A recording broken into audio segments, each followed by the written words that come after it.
Pensemos en esto. Se rompe un contrato importante. La primera idea que se nos viene a la cabeza es, casi siempre, ir a un juicio, ¿cierto? Pero, ¿y si existiera una vía más directa, más especializada y sobre todo más rápida? Bueno, hoy vamos a recorrer el camino de una disputa a través del arbitraje, para entender a fondo cómo funciona esta alternativa tan poderosa a los tribunales. La pregunta es la del millón. Para no enfrascarse en un proceso judicial que puede llevar años, ¿de verdad hay otra opción? La respuesta es un sí y uno bien grande. Se llama arbitraje.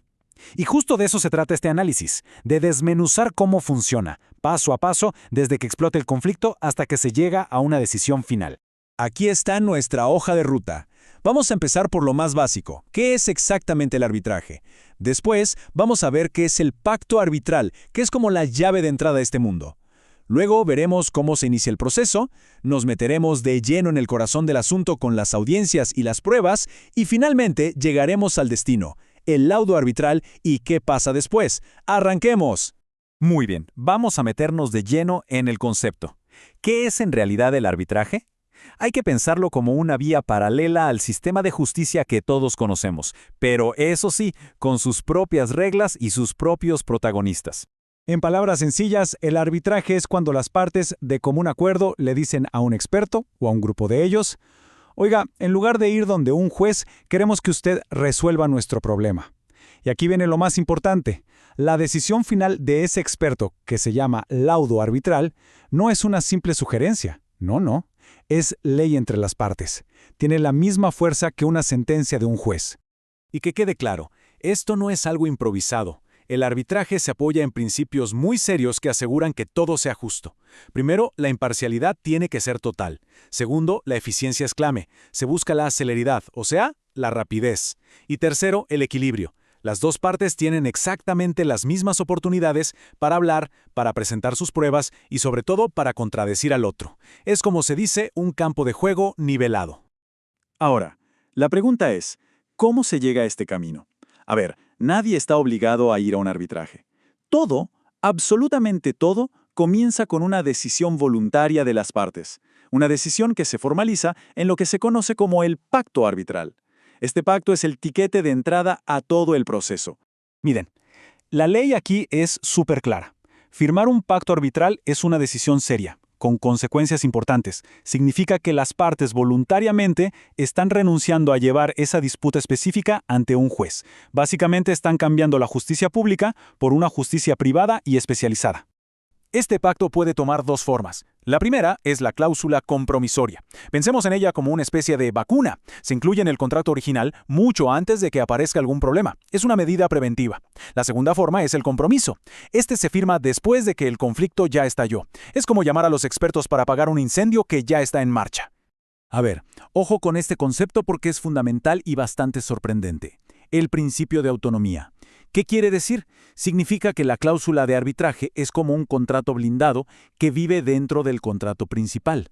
Entonces, aunque el contrato grande se declare nulo o una de las partes diga que nunca fue válido, la cláusula para ir a arbitraje sobrevive.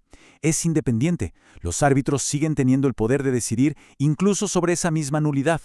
Bueno, ya sabemos que hay un pacto arbitral y que hay una disputa.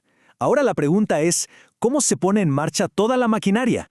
Pasemos a ver los primeros pasos prácticos para iniciar el proceso. Este viaje tiene 3 paradas iniciales. Primero, alguien tiene que dar el primer paso y presentar formalmente la demanda. Segundo, hay que elegir a los jueces de este proceso, los árbitros que formarán el tribunal.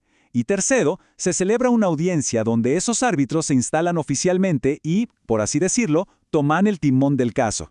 El primer paso se parece mucho a lo que ya conocemos. Se tiene que redactar una demanda. La gran diferencia es que no se lleva a un juzgado, sino a un centro de arbitraje especializado.